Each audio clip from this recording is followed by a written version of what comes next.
aunque entristecido con las cosas que siguen pasando en el mundo, pese pues al sacrificio de Jesús en la cruz. Acabamos de pasar la Semana Santa y hemos dejado tras de nosotros otro rastro de sangre y de dolor. Usted ha dicho en un escrito que ha causado una honda sensación, que a Petro no le interesa la elección, sino la insurrección. ¿Nos quiere decir usted que conoce mejor que nadie a Petro porque fue su compañero de armas? Díganos qué es lo que significa esta sentencia suya. Doctor Fernando, yo creo que el eje fundamental de la discusión en Colombia y en el mundo hoy lo estamos viendo a propósito de lo que ocurre en Ucrania o de lo que está ocurriendo también en América Latina con fenómenos como Venezuela, Nicaragua, etcétera. Es que la democracia, el concepto de la democracia, la organización social de la democracia, tiene enemigos. Y siempre a lo largo de la historia ha habido propuestas evidentemente totalitarias y autoritarias que atentan contra esa democracia, por distintas razones, por razones de orden ideológico, por intereses políticos, por concepciones del poder. Y en este momento nosotros en Colombia estamos sin lugar a dudas siendo atacados por un fenómeno antidemocrático y por una propuesta antidemocrática, porque hay que partir de una base que es la premisa fundamental para entender lo que está pasando, y es que Petro no es una propuesta democrática. Petro es una propuesta antidemocrática. Y la diferencia parte de allí. La diferencia entre un demócrata y un no demócrata supone también propuestas que tienen genéticas totalmente distintas, entre ellas la concepción del poder. Para el demócrata, para la democracia, el poder es una herramienta del bien común momentáneo que se recibe como una delegación y se entrega como una obligación, que se somete a las reglas del juego de las elecciones y acepta los resultados. Y que siempre se entiende que cuando se administra ese poder no es propio, sino que es una delegación. El dueño de ese poder es el pueblo, el dueño de ese poder es la nación. Y en ese orden de ideas uno está manejando la cosa pública. Es decir, algo que es de todos y de lo cual yo en ese momento soy un administrador por delegación del dueño, es decir, de la nación. Cuando ocurre una propuesta totalitaria, cuando hay una propuesta autoritaria como la de Petro, primero, yo voy por el poder como una cosa mía. El poder es mío, por eso yo lo manejo como una cosa propia. Segundo, como es propio, yo lo entrego cuando a mí me da la gana.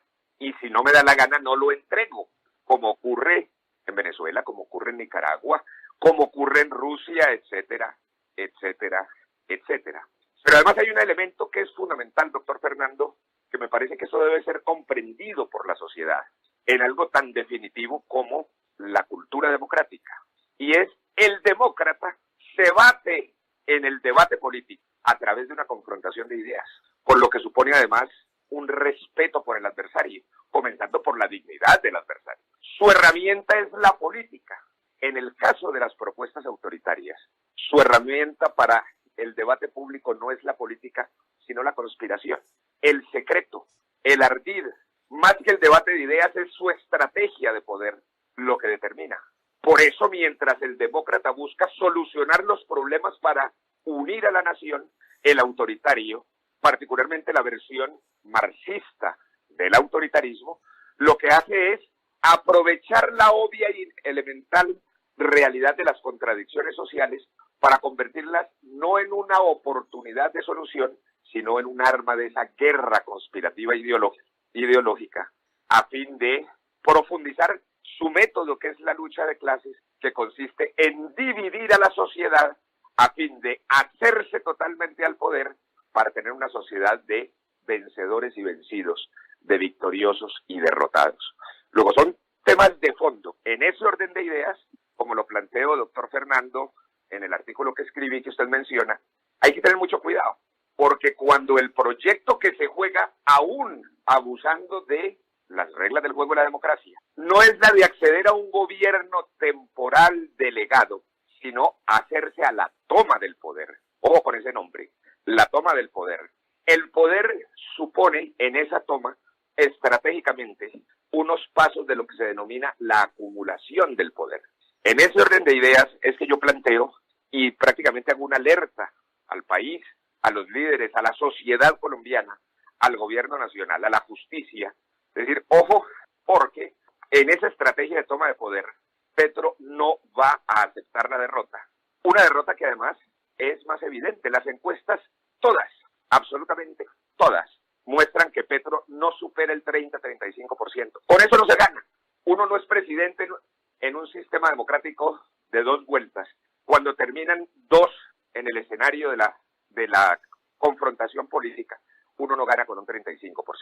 Pero lo que sí puede suponer en esa otra estrategia es desconocer el resultado, donde las mayorías van a elegir otro candidato, para convocar a la revuelta, para convocar de nuevo a las primeras líneas, para salir al vandalismo y generar lo que se denomina en ciencia política una crisis política, y desde allí plantearse como interlocutor del poder del nuevo presidente y del presidente de tú a tú para proponer una asamblea constituyente, es decir, un hecho que de todas maneras lo coloque y le signifique un paso adelante en el esquema de la toma del poder.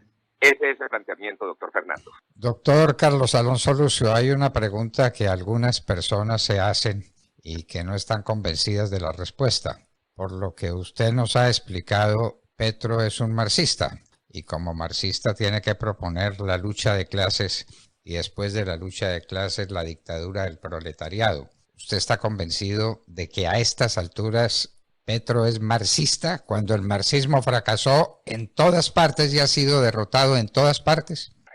A ver, doctor Fernando, yo sí creo que Petro es marxista y como usted bien lo dice, ese es un debate que a estas alturas debe lidiarse mucho más desde una perspectiva histórica que desde una perspectiva propiamente ideológica. En tanto no estamos hablando ya de 2 hipótesis desconocidas, por lo tanto, hipótesis, repito, en el sentido de si una cosa tiene más beneficios que la otra, de qué pasaría si se aplica una u otra concepción.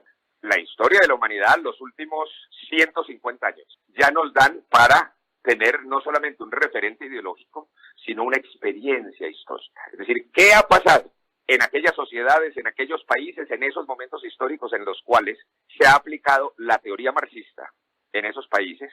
¿Y qué ha pasado con la economía, con la sociedad, con los derechos humanos, con las relaciones internacionales, con el concepto del manejo del orden público y la seguridad en aquellas sociedades en las cuales ha habido democracia? Luego me parece que hay una enorme diferencia, esa oportunidad afortunada que nos brinda la historia de ya no estar hablando únicamente de hipótesis, sino de experiencias históricas. Ahora, nadie, absolutamente nadie, con 2 dedos de frente y 1 milímetro de sentido moral, puede discutir que la aplicación del marxismo en esos países, en la Unión Soviética, en su época, en la Europa Oriental, en Corea del Norte y las experiencias de América Latina, han sido un fracaso rotundo. Un fracaso rotundo que se ha expresado en las ruinas económicas, que se ha expresado en la violación de los derechos humanos y de las libertades políticas como decisión política.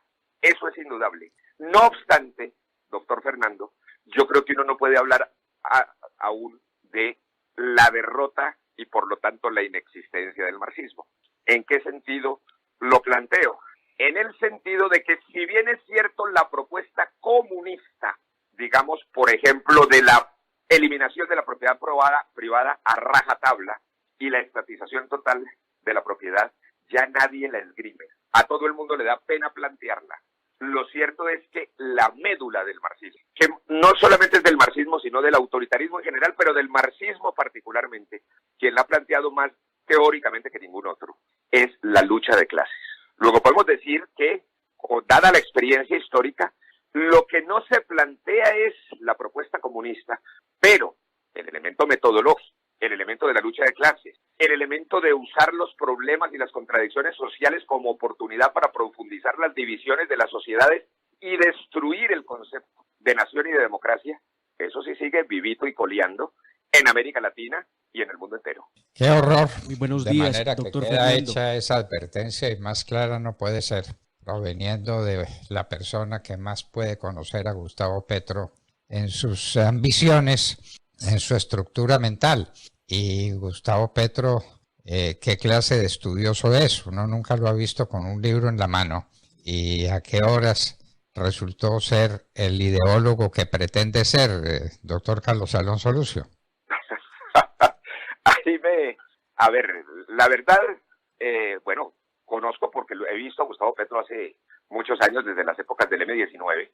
No obstante, no éramos cercanos, no lo conocí mucho, en el sentido de que Petro nunca fue una persona destacada en el M-19. Es decir, Petro no estaba, digamos, en los círculos del M-19 donde se discutían realmente las cosas y se tomaban las decisiones. Eso él inclusive en ese libro autobiográfico que escribió a finales del año pasado y que está circulando, él lo reconoce, él dice, en el M-19 yo no fui activo, yo no era considerado mucho, es más, él expresa cierto resentimiento con el M-19 porque considera que el M-19 no lo valoraba de la forma como él considera que lo merecía. Usted sabe que él tiene un espejito bastante destacado y él siempre considera que no fue lo suficientemente valorado frente a la genialidad que él supone tener.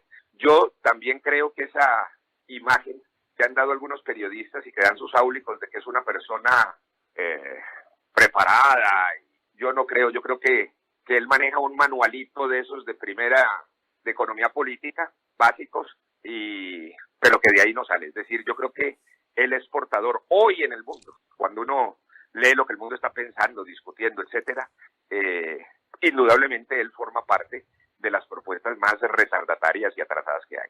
Doctor Carlos Alonso Lucio, muy buenos días.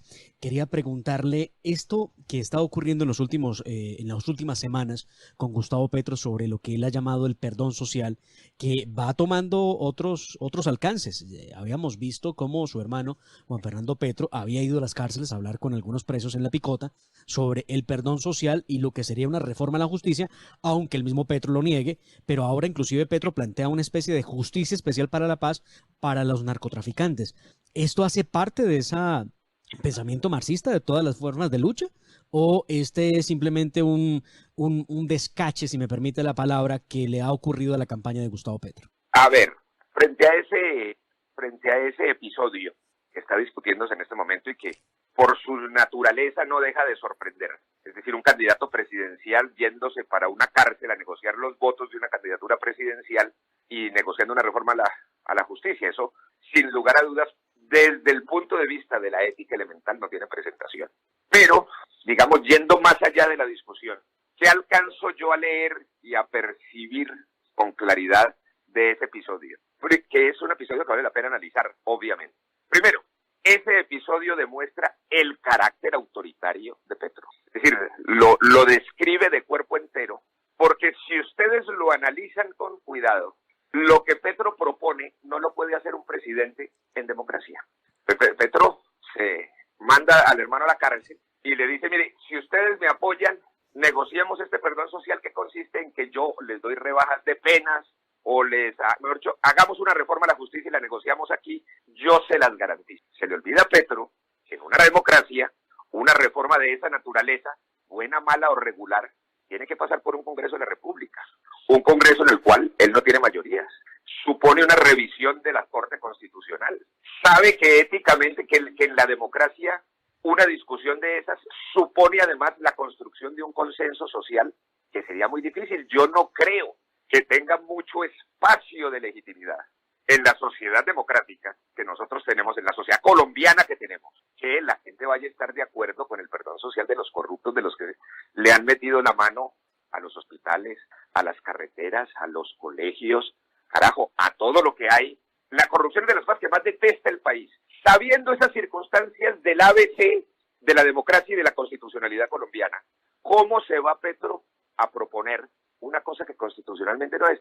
Salvo que él sepa que en la eventualidad en que se siente en la presidencia, él manda toda la democracia a un rincón y ejerce con el totalitarismo. Esa propuesta de Petro, que le hace a los presos de La Picota para el acuerdo político, es una propuesta que solamente es realizable desde el totalitarismo y desde una concepción totalitaria. Ese es un primer elemento. Pero además hay otro elemento que tiene que ver con lo que yo les planteaba hace un momento, y es, independientemente de si esa propuesta del perdón social tiene valía, no tiene valía, gusta, no gusta, es éticamente viable o no es éticamente viable, lo elemental es que una propuesta política Si esa era una política del señor Petro, las ha debido salir a la prensa con su dirección política, con sus parlamentarios, a decir: yo voy a proponer esto y voy a ir de cara al mundo a la picota, a hablar con los presos sobre esto, porque decidí que mi interlocutor para la reforma, la justicia y el perdón social son los presos de la corrupción de la picota. Punto. Eso puede ser una idea política, pero lo que hay que exigir en una democracia es que las ideas políticas, sean cuales sean, deben defenderse políticamente. Fíjense que Petro no adelanta eso políticamente, lo adelanta conspirativamente. Escoge uno de sus cuadros menos connotados, no mandan un parlamentario, nada de eso, escoge a su hermano, el que se supone que le va a guardar la espalda de una manera más fiel e indiscutible. Lo manda a entrar a la picota por la puerta de atrás, con un contacto hecho en secreto y con un preso por allá que nadie conoce. Porque lo cierto es que de alguna manera esa visita para discutir ese tema se hizo de una manera clandestina, luego conspirativa.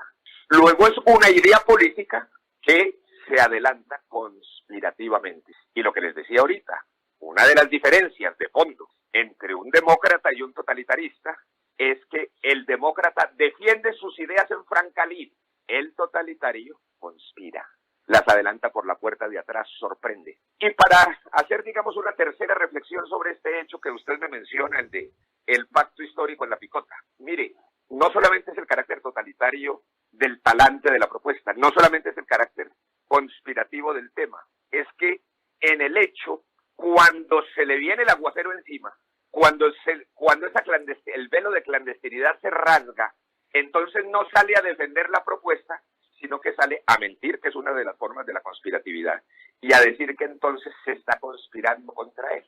Entonces ya el problema no es el carácter inmoral de ir a hacer la propuesta de la justicia y del perdón social allí. Ya no es el problema de si se hizo de cara al país o no, sino de que ahora el víctima de una supuesta conspiración es él.